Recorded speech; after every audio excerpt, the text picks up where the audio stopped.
உங்களோட ஃபிளைட் சீட்டுக்கு மட்டும் பே பண்ணிட்டு அதற்கு பக்கத்துல இருக்கிற 2 சீட்டையுமே நீங்க சேர்த்து யூஸ் பண்ணிக்கலாம். அது எப்படின்ட்டு தெரிஞ்சுக்கிறதுக்கு முன்னாடி மறக்காம இப்பவே அரவிந்த் தாஸை ஃபாலோ பண்ணிக்கோங்க. நீங்க ஃபிளைட் டிக்கெட்ஸை புக் பண்றப்போ ஃபிளைட்டோட ரைட் ஹேண்ட் செக்ஷன்ல இருக்கிற லாஸ்ட் 2 ரோஸ்ல ஏதாச்சும் ஒரு மிடில் சீட்டை புக் பண்ணிக்கோங்க.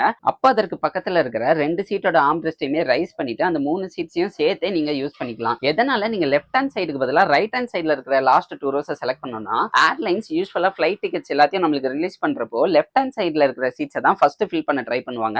அதற்கப்புறம் தான் ரைட் ஹேண்ட் சைடுல இருக்கிற லாஸ்ட் 2 ரோஸை உங்களுக்கு ஃபில் பண்ணுவாங்க. அது மட்டும் இல்லாம நீங்க ஃபிளைட்டை போர்ட் பண்றப்போ லாஸ்ட் சீட்ஸ் ஆக்குபை பண்ற பேசஞ்சர்ஸை தான் ஃபர்ஸ்ட் போர்ட் பண்ணுவாங்க. எல்லாத்தை விட முக்கியமா ஃபிளைட் லேண்ட் ஆனதுக்கு அப்புறம் லாஸ்ட் சீட் அண்ட் இருக்கிற டோரை ஓபன் பண்ணுவாங்க.